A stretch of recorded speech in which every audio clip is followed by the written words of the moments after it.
Good morning dear student. तो आज हम लोग स्टार्ट करने वाले हैं यूनिट एंड मेजरमेंट का लेक्चर नंबर 3।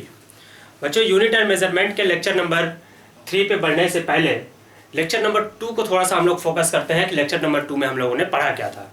तो लेक्चर नंबर 2 में जनरली आप लोगों को मैंने बताया कि मेजरमेंट कैसे लेंगे। मीन्स लेंथ का मेजरमेंट करना हुआ, मास का मेजरमेंट करना हुआ, टाइम का मेजरमेंट करना हुआ, तो उनकी रेंज कहाँ तक होगी और किस किस टाइप के इंस्ट्रूमेंट हम लोग इस्तेमाल करेंगे।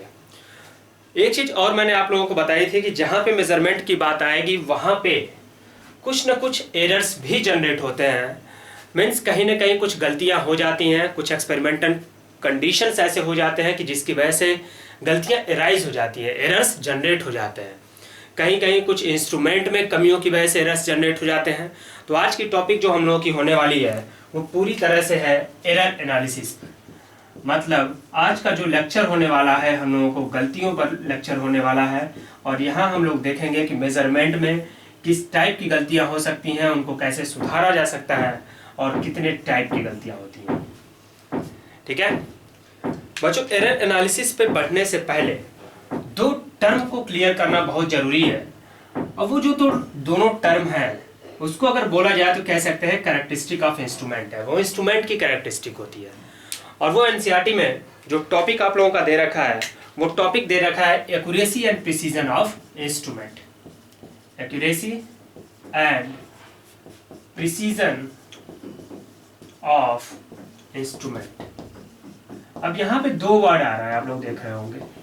First is accuracy and second one is precision. Accuracy and precision के मतलब को हम लोगों को समझना बहुत जरूरी है, क्योंकि ये जनरली कैरेक्टरिस्टिक किसकी है, इंस्ट्रूमेंट की। तो आइए एक्यूरेसी पे आते हैं। एक्यूरेसी वर्ड देख रहे हैं तो इससे समझ में आ रहा है कि ये कहीं ना कहीं कुछ एक्यूरेट वर्ड के आसपास का वर्ड है। और प्रिसीजन की अगर बात कर रहे हैं तो ये बता रहा है प्रिसाइज्ड वैल्यू की। प्रिसाइज्ड एक्यूरेट का मतलब अगर पूछा जाए जनरल मीनिंग तो आप कहते हो कि एग्जैक्ट होता है।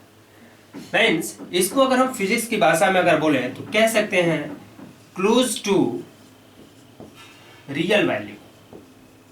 रियल वैल्यू मीन्स जो किसी भी मेजरमेंट की रियल वैल्यू होगी उसके क्लोज की जो वैल्यू आ रही होगी, जो क्लोज वैल्यू होगी। जैसे मान लीजिए एक लेंथ मेजर करना हुआ और वो ऑलरेडी ये गिवन है कि वो जो लंबाई है वो 5 सेंटीमीटर की है या 6 सेंटीमीटर की है।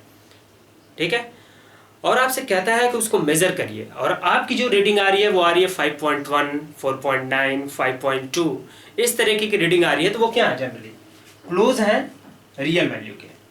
ठीक है, तो ऐसी वैल्यू क्या कहलाएगी, एक्यूरेट वैल्यू कहलाएगी। और वो कैरेक्टरिस्टिक जिसके थ्रू इंस्ट्रूमेंट कोई भी रियल वैल्यू के क्लोज वैल्यू को मेजर कर सके उस कैरेक्टरिस्टिक को ही क्या हम कह रहे हैं, एक्यूरेसी कह रहे हैं। ठीक है, प्रिसीजन की बात करते हैं। प्रिसीजन जनरली हमें यह बताता है कि कोई भी इंस्ट्रूमेंट कितने रिजोल्यूशन तक वैल्यू को मेजर कर सकता है। ठीक है, एक एग्जांपल लेते हैं और इस दोनों टर्म को हम लोग क्लियर करते हैं। बहुत केयरफुली देखिएगा। सपोज कर लीजिए कि एक आप है, मान लेते हैं कि ए, यहां पर आप है। ठीक है, और आपको एक टास्क दिया गया, कहा गया कि तुम जाओ और मार्केट जाकर एक शीट लेकर आओ। और शीट जो हो वो 20 सेंटीमीटर स्क्वायर की हो। कह दिया गया कि ये आयरन शीट है, लोहे की एक चादर है। ठीक है, 20 सेंटीमीटर स्क्वायर की एक शीट लेके आओ। ठीक है, आप मार्केट गए, दुकान वाले से बोले कि ऐसा करो कि 20 सेंटीमीटर स्क्वायर की हमें एक लोहे की चादर दे दो। आपने परचेस कर लिया। परचेस करके आप जैसे ही रिटर्न आ रहे थे, एक आपका परम मित्र, एक बहुत ही करीबी का दोस्त आपको यहाँ पे मिल गया। आपको देखा, पूछता है क्या खरीद के ला रहे हो मार्केट से। आप कहते हो कुछ नहीं यार, एक काम दे दिया घर वालों ने, आयरन शीट, एक लोहे की चादर लानी थी, वही लेके आ रहा हूँ। तो आप पूछते हो कि ये आयरन शीट जो है वो कितने एरिया की है, और वो कहता है कि 20 सेंटीमीटर स्क्वायर की है। लेकिन आप अपने जिद पे वो मानने को तैयार नहीं हो। चलो, मैं नहीं मान सकता कि ये 20 सेंटीमीटर स्क्वायर की है। अब क्या होता है कि आप में ए और बी के बीच में शर्त लग जाती है। कि ऐसा करते हैं कि हम लोग इसका मेजरमेंट लेते हैं, खुद पता चल जाएगा कि ये कितने सेंटीमीटर स्क्वायर का है। अब देखो यहाँ पे जो सिचुएशन डेवलप होती है, ए ने जब मेजरमेंट लिया और बी ने जब मेजरमेंट लिया, ए ने इस शीट का जब मेजरमेंट लिया तो ये मेजरमेंट आया 19.9 centimetre square, 20.1 centimetre square, 20.2 centimetre square, ऐसे ही एक रीडिंग और आई 20.3 सेंटीमीटर स्क्वायर। ठीक है, अब बी ने इसको मेजर किया, जब बी ने इसको मेजर किया तो उसकी रीडिंग आई 19.1 सेंटीमीटर स्क्वायर, 19. इसको ले लेते हैं 19.01 centimetre square, 19.02 centimetre square, 19.03 centimetre square और 19.04 सेंटीमीटर स्क्वायर। ये रीडिंग आई बी की। अब ए और बी के रीडिंग में देखो, पूछा जाए कि कौन सी रीडिंग इस ट्रू वैल्यू की बात करें तो ट्रू वैल्यू क्या है 20 सेंटीमीटर स्क्वायर, इसके क्लोज है। तो आप कहोगे ए की जो रीडिंग आई है वो 20 सेंटीमीटर स्क्वायर के क्लोज है। ठीक है, तो इस वैल्यू को हम क्या कह देंगे, ये वैल्यू क्या है, एक्यूरेट वैल्यू है, इसको बोल दिया जाएगा ये वैल्यू एक्यूरेट वैल्यू है। अब देखो, अब ये वैल्यू एक्यूरेट है, यहाँ पे जब बी ने रीडिंग ली तो 19.01, 19.02, 19.03, 19.04, ये क्या है, रियल वैल्यू से काफी दूर वैल्यू है, मीन्स काफी ज्यादा डिफरेंस आ रहा है। मीन्स यहाँ कह सकते हैं ये लेस एक्यूरेट है, बट मोर प्रिसाइज्ड है, मोर प्रिसाइज्ड का मतलब क्या होगा, प्रिसाइज्ड का मतलब हो गया ये जो रीडिंग इसको मिल रही है इनमें जो इसका शार्पनेस है वो काफी अच्छा है। 19.01 मिला, 19.02 मिला, इन दोनों में अगर डिफरेंस देखा जाए तो 0.01 का डिफरेंस आ रहा है। ठीक है, लेकिन यहाँ पे आप डिफरेंस देख रहे हो तो डिफरेंस कितना आ रहा है, 0.10 का डिफरेंस आ रहा है। ये डिफरेंसेस ज्यादा है, वो डिफरेंसेस कम है। ठीक है, तो जिसमें ये डिफरेंसेस कम होंगे वो वैल्यू मोर प्रिसाइज्ड होगी, लेकिन लेस एक्यूरेट है यहाँ पे। अब एक्यूरेसी की बात करते हैं कि क्या कोई एक्यूरेट वैल्यू प्रिसाइज्ड हो सकती है या नहीं हो सकती है। तो एक्यूरेट वैल्यू प्रिसाइज्ड हो सकती है, हो सकता है अब रीडिंग लिया जाए तो बहुत क्लोज आए, जिसमें आपको 0.01 का डिफरेंस मिले या उससे कम मिले। तो एक्यूरेट वैल्यू क्या हो सकती है, प्रिसाइज्ड वैल्यू हो सकती है। तो एक्यूरेसी एंड प्रिसीजन दो ऐसी कैरेक्टरिस्टिक है इंस्ट्रूमेंट की कि जब हम मेजरमेंट लेते हैं तो वहां से एक्यूरेट वैल्यू फाइंड करना हमारे लिए इजी हो जाता है और प्रिसाइज्ड वैल्यू हमें ऑब्टेन हो जाता है। ठीक है, अब आइए हम लोग मेन टॉपिक पे चलते हैं जहां पे हम लोग पढ़ेंगे एरर्स के बारे में। तो अब टॉपिक है बच्चों एरर, मींस एरर एनालिसिस की अगर हम बात कर रहे हैं, एरर एनालिसिस अगर कर रहे हैं तो यहाँ पे आप देख रहे हो एरर वर्ड आया हुआ है और एनालिसिस वर्ड आया हुआ है। एरर एनालिसिस का सीधा सा मतलब हो गया टू एनालाइज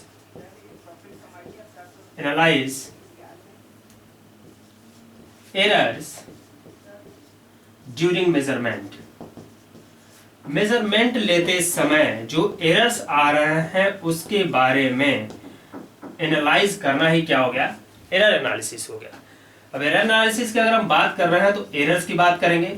एरर्स का मतलब हो गया गलतियां, और उन गलतियों की हम यहाँ पे बात कर रहे हैं जो किसी भी फिजिकल मेजरमेंट में न चाहते हुए भी अनजाने में एक्सपेरिमेंटल कंडीशंस की वजह से, जो एक्सटर्नल एटमॉस्फेयर है उसकी वजह से, इंस्ट्रूमेंट में कमियों की वजह से, या हम लोग उस एक्सपेरिमेंट को केयरफुली न कर रहे हों, इसकी वजह से जो एरर्स जनरेट हो जाते हैं उन एरर्स की ही हम बात कर रहे हैं यहाँ पे। और यहाँ पे जो एरर्स होंगे वो दो टाइप के एरर्स हो सकते हैं। First one is known as systematic error and second one is known as random error. अब इन दोनों वर्ड को समझिए, थोड़ा सा थ्योरेटिकल पोर्शन है, systematic error and random error. Systematic error की अगर बात करें तो यहाँ से देख रहे हो सिस्टमैटिक वर्ड आया हुआ है। सिस्टमैटिक का मतलब हो जाता है इन अ ऑर्डर्ड वे, एक ऑर्डर्ड वे में आपको एरर्स मिल रहे होंगे। मीन्स अगर कहा जाए आपने कोई लेंथ मेजर की तो लेंथ मेजर जब किया आपने तो जो एरर फर्स्ट टाइम में मिला वही एरर सेकेंड टाइम में मिला, वही एरर थर्ड टाइम में मिला। मीन्स ये सिस्टमैटिक एरर की बात की जाए तो ये एरर्स कैसे होंगे? Those error which tends in one direction, जो एक डायरेक्शन में ही मिल रहे होंगे, आइदर पॉजिटिव और नेगेटिव। वो या तो पॉजिटिव डायरेक्शन में मिल रहे हो या तो नेगेटिव डायरेक्शन में मिल रहे होंगे। क्लियर है? अगर हम बात करें सिस्टमैटिक एरर है तो ये जनरेट कैसे हो रहे होंगे? हो सकता है कि इंस्ट्रूमेंट जो डेवलप हुआ, इक्विपमेंट जो बना मेजरमेंट लेने के लिए, उसमें कुछ ना कुछ मैन्युफैक्चरिंग डिफेक्ट हो। तो जब तक उस मैन्युफैक्चरिंग डिफेक्ट को सही नहीं किया जाएगा तब तक वो हमेशा उसी टाइप के एरर को जनरेट कर रहा होगा। या हो सकता है कि हम जो रीडिंग ले रहे हों, ऑब्जर्व कर रहे हों, हम उस चीज़ को क्लियरली और केयरफुली ऑब्जर्व ना कर पा रहे हों और बार बार वही गलतियां हमसे रिपीट हो रही हो, तब भी एक रिपीटेड वे में, एक ऑर्डर वे में हमको एरर्स मिल रहे होंगे। ठीक है, तो इन एरर्स को शॉर्ट आउट किया जा सकता है। शॉर्ट आउट कैसे कर सकते हैं? जो डिफेक्ट इंस्ट्रूमेंट में है उसको सही करके और ऑब्जर्वेशन को केयरफुली देख कर कि क्या चीज़ें गलतियां हो रही हैं, उस चीज़ को देख के हम लोग क्या कर सकते हैं, यहाँ पे सुधारा जा सकता है। लेकिन रैंडम एरर की बात करें तो रैंडम एरर क्या हो गया? रैंडम का पहले ही मतलब होता है कि ये आकस्मिक जनरेट होने वाले एरर्स हैं।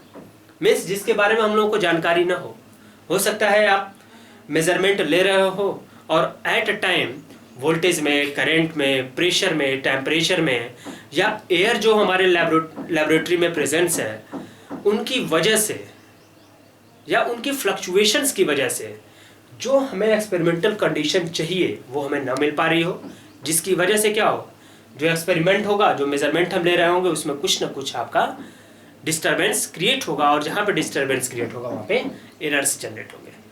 मीन्स रैंडम एरर को हम जनरली सुधार नहीं सकते हैं। इसको सही कब किया जा सकता है? जब हम सारी कंडीशंस को फेवरेबल बना दें मेजरमेंट के बिहाफ पे। ठीक है, means random error generate accidentally,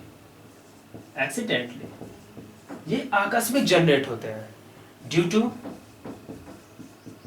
fluctuation in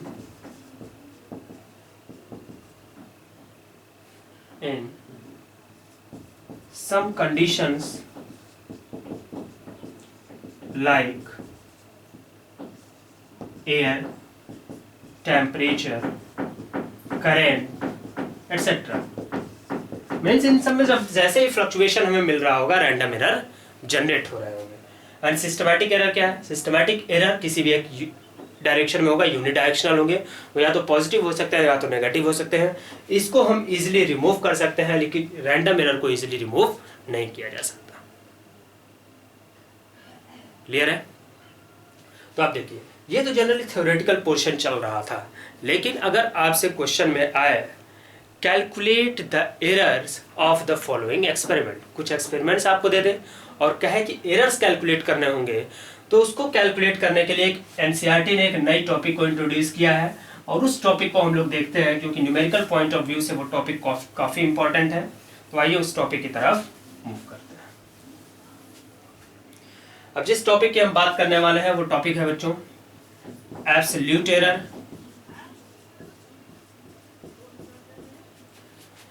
relative error and percentage error. ये मोस्ट इंपॉर्टेंट टॉपिक है जिससे न्यूमेरिकल आप लोगों के एग्जाम के लिए हमेशा बनते हैं। एब्सोल्यूट एरर की बात करते हैं। एक एक्सपेरिमेंट हम लोग लेते हैं, सपोज कर लेते हैं कि एक वायर है, ये वायर है और इसकी लेंथ जो लिया गया है वो है आपकी ए बी लेंथ का एक वायर है और इसका क्या करना है, हमें मेजरमेंट ले रहा है, मीन्स इसकी लेंथ फाइंड करनी है। We have to find exact length of this wire. ठीक है, तो हमने क्या किया, मीटर स्केल यूज किया, मीटर स्केल यूज करके इसकी लेंथ मेजर की। जब लेंथ मेजर की हमने तो इसकी 4 या 5 रीडिंग हम एटलीस्ट लिए। कोई भी एक्सपेरिमेंट करते हैं तो उसमें 4 से 5 रीडिंग हम लोगों को लेनी होती है। तो रीडिंग लिए, जब इसकी रीडिंग लिए हैं तो एक बार जब रीडिंग लिया हमने पहली बार तो वो आया 15.1 सेंटीमीटर। सेकेंड टाइम रीडिंग लिया वो आया 15.2 सेंटीमीटर। थर्ड टाइम रीडिंग लिया वो आया 14.9 centimetre and fourth time reading लिया वो आया 15.0 सेंटीमीटर। ठीक है, अब ध्यान दो, जो इंडिविजुअल रीडिंग हम लेंगे, जो सिंबल बेटा यूज किया जाएगा उस सिंबल पे फोकस करना, उसी सिंबल का यूज होगा कभी न्यूमेरिकल आप सॉल्व करोगे तो। जो इंडिविजुअल रीडिंग ली जाएगी उसको हम इंडिकेट करेंगे x1, x2, x3 and x4 से। ये क्या हो गई? ये ऑब्जर्व्ड वैल्यू हो गई जो ड्यूरिंग मेजरमेंट हमने ऑब्जर्व्ड वैल्यू मेजरमेंट के समय लिया। ठीक है, अब पूछा जाए कि इन चारों रीडिंग में कौन सी वैल्यू एग्जैक्ट वैल्यू है, ट्रू वैल्यू क्या है? तो ट्रू वैल्यू के लिए मैथमेटिक्स बच्चों हमेशा ये कहता है कि जो सारी वैल्यू है उसका क्या किया जाए, मीन वैल्यू लिया जाए। मीन्स एक्स मीन की अगर हम बात करें या इसको इंडिकेट किया जा सकता है एक्स बार। ठीक है, तो एक्स बार अगर फाइंड करेंगे तो मीन जब भी निकालते हैं, एवरेज जब भी निकालते हैं तो क्या करते हैं, सारी वैल्यू का सम करके नंबर ऑफ ऑब्जर्वेशन कर देते हैं। Means x1 plus x2 plus x3 plus x4 upon number of observation that is 4। ठीक है, अब ये वैल्यू जब हम फाइंड आउट कर रहे होंगे तो क्या करेंगे, 15.1, 15.2 प्लस 14.9 प्लस 15.0 अपॉन 4। अब इसको डिवाइड किया जाए तो देखिए क्या मिल रहा है, 15.1 है, 15.3 है, 2 है, तो ये क्या हो गया 30.3 और ये 15 है। ठीक है, तो 45.3 और 45.3 में 14.9 अगर ऐड करोगे तो क्या हो जाएगा, 45.3 एंड 14.9 12 0 एंड 6 60.02 आपको मिल रहा है। 60.02 को अगर 4 से डिवाइड किया जाए तो ये कितना आ गया 15 पॉइंट और ये 2 है तो 4 5 20। मीन्स जो रियल वैल्यू आपकी हो गई वो कितनी होगी 15.5 सेंटीमीटर। ठीक है, यहां पे सेकेंड प्रोसेस कंप्लीट हुआ। मीन्स यहां पे आपने जाकर क्या फाइंड किया, रियल वैल्यू फाइंड किया। अब देखो अब क्या करोगे, अब टर्म आता है एब्सोल्यूट एरर फाइंड करने का। एब्सोल्यूट एरर का मतलब हो गया ट्रू वैल्यू और इंडिविजुअल ऑब्जर्व्ड वैल्यू के बीच में डिफरेंस कितना होगा, वही कहलाएगा absolute error for individual measurement. अब यहाँ पे हम क्या कर रहे हैं, डेल्टा x1 और ये एब्सोल्यूट एरर है, इसको डेल्टा x से जनरली इंडिकेट करोगे। डेल्टा x1 जब हम निकाल रहे होंगे तो ये होगा x mean minus x1। x mean हो गया 15.5 माइनस 15.1 अगर कर रहे होंगे तो ये वैल्यू क्या मिल रही होगी 0.4 मिल रही होगी। डेल्टा x2 अगर निकाल रहे होंगे तो 15.5 माइनस 15.2 ये वैल्यू आ रही होगी 0.3। डेल्टा x3 अगर फाइंड कर रहे होंगे तो 15.5 माइनस 15.3 14.9 और ये वैल्यू अगर निकाल रहे होंगे ये आ रहा होगा 0.6 वैल्यू मिल रहा होगा। डेल्टा x4 अगर निकाल रहे होंगे तो 15.5 माइनस 15.0 और ये मिल रहा होगा 0.5। ठीक है, तो ये क्या हो गया, एब्सोल्यूट एरर हो गया इंडिविजुअल मेजरमेंट का। अब यहाँ पे क्या करना है, ये तो इंडिविजुअल मेजरमेंट का एब्सोल्यूट एरर हो गया ना, आपको कंप्लीट एक्सपेरिमेंट का एब्सोल्यूट एरर फाइंड करना है। तो उस केस में जो रियल एरर बोला जाएगा मीन्स एग्जैक्ट एरर जो होता है उसे हम लोग बोलते हैं एब्सोल्यूट मीन एरर। क्या बोलते हैं, एब्सोल्यूट मीन एरर। और एब्सोल्यूट मीन एरर क्या होता है कि जो एरर हमें मिला उसका हम मीन निकालें, दैट इज 0.4, 0.3, 0.6 प्लस 0.5 अपॉन 4। अब ये इसको ऐड करो, क्या हो गया 6 5 11। ठीक है, यहां से अगर ऐड करोगे तो क्या मिलेगा 6 5 11 हो गया और ये देख रहे हो कितना है 0.3 है। ऐड कर लो अगर, तो यहाँ देखो टर्म आपको क्या मिल गया, ये 0.4 है, 0.3 है, 0.6 है, 0.5 है। ऐड करो 4 3 7 7 6 13 और 13 और 5 क्या हो गया 18, ये आपको मिल गया। और 0.1 मीन्स ये जो एरर मिला 1.8/4 और डिवाइड करते ही ये आपको क्या मिल जाएगा 0.45 सेंटीमीटर। ठीक है, मीन्स एब्सोल्यूट मीन एरर जो होगा 0.45 सेंटीमीटर होगा and that value is known as absolute error of any measurement. ठीक है, तो ये तो एक तरीका आपको बता दिया गया कि एब्सोल्यूट एरर आप फाइंड कैसे करोगे। अब इसके लिए अगर जनरल फॉर्मूला अगर पूछे कि फॉर्मूला कौन सा यूज हो रहा है, तो फॉर्मूला आप देखिए एब्सोल्यूट मीन एरर के लिए फॉर्मूला आपने यूज क्या किया, मीन्स आपने क्या निकाला है डेल्टा एक्स बार आपने निकाला है। Delta X bar is equal to summation of delta X upon number of observation. जो डेल्टा एक्स वैल्यू आई उसका क्या किया आपने सम किया, और जो टोटल नंबर ऑफ ऑब्जर्वेशन है वो फाइंड कर लिया आपने, तो क्या निकल जाएगा एब्सोल्यूट मीन एरर। ठीक है, अब बात आती है what is meant by relative error. तो एब्सोल्यूट एरर से ही रिलेटिव एरर और परसेंटेज एरर डिराइव हो गए। रिलेटिव एरर की बात करें तो रिलेटिव एरर के लिए बहुत कुछ आपको नहीं करना है, ये टर्म मैं मिटा रहा हूं। रिलेटिव एरर की अगर बात कर रहे होगे मीन्स उसको आर ई लिख रहा है, आर ई का मतलब हो गया एब्सोल्यूट मीन एरर एंड जो रियल वैल्यू आई है उसके बीच में रेशियो कितना है। Means relative error represent the ratio between absolute mean error, means उसे आप बोल सकते हो एब्सोल्यूट एरर, ये मीन एरर लिया गया है, अपॉन रियल वैल्यू। क्लियर, यह फॉर्मूला यूज करेंगे। परसेंटेज एरर की बात करें तो सिर्फ इसमें क्या करोगे आप 100 का मल्टीप्लाई कर दोगे और ये टर्म निकल आएगा। Means relative error into 100 indicate percentage error for any measurement. तो ये तीन चीजें आप लोगों को ध्यान रखनी है, इन्हीं तीनों चीजों पे आप लोगों को न्यूमेरिकल्स मिलेंगे। ओके बच्चों, तो इसके बेस पे आप लोग जो एनसीईआरटी में आप लोगों को न्यूमेरिकल दे रखे हैं, एंड ये जो टॉपिक है इसको एनसीईआरटी से जरूर आप लोग सेल्फ रीडिंग करिएगा, क्योंकि यहाँ पे सिर्फ इस चैप्टर में आप लोगों को एक गाइडेंस प्रोवाइड किया जा सकता है, ज़्यादातर क्लियर होगा आपको खुद की रीडिंग करने से। ओके, तो चलिए फिर नेक्स्ट लेक्चर में फिर हम लोग की मुलाकात होगी। Thank you so much, have a nice day.